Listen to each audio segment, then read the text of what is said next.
everybody, it's Julie Marie and I'm here in my workplace for wellness working on some kitchen crafts. Last week I showed you the baby ginger, the immature ginger that's available in the springtime at your Asian market or farmer's market that is used to make sushi ginger. You know, that little palate cleanser that you eat in between the sushi rolls, the vegan sushi rolls of course, on a protective diet. And I'm peeling it and I'm just showing you how to prepare this for your kitchen crafts, for if you're going to do this fermentation project with me and ferment the baby ginger.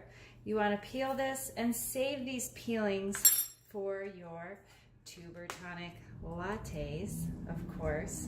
Don't let those peelings go to waste. You can put them in a container and freeze them for later use to make your tuber tonic lattes. And I am going to slice this ginger super slim. You could use a mandolin or your blade on your food processor as thin as possible, or work on your knife skills and just take it as paper thin. And I've prepared some hibiscus brine to color this ginger with a little more pink, because baby ginger has a pink tone to it. But a lot of the baby ginger that you find in the little jars in the store, that's filled with food additives and sugar and food coloring to make it pink.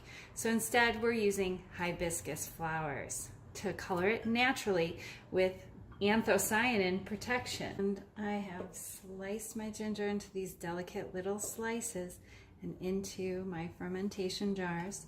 This one I've added the hibiscus brine to, and this one I'm filling up.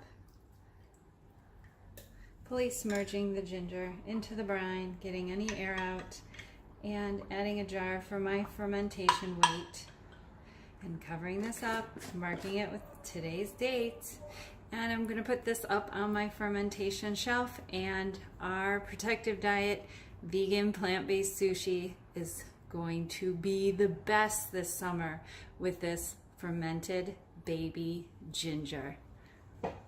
I hope you try this kitchen craft. Meet me in Protective Diet Education in the pre-class chat, and I'll answer any questions about how to do this awesome, unique kitchen craft on a protective diet. Offering protection to humans, animals, and our planet on a protective diet. Subscribe for more tips and recipes like this. Take care and best of health.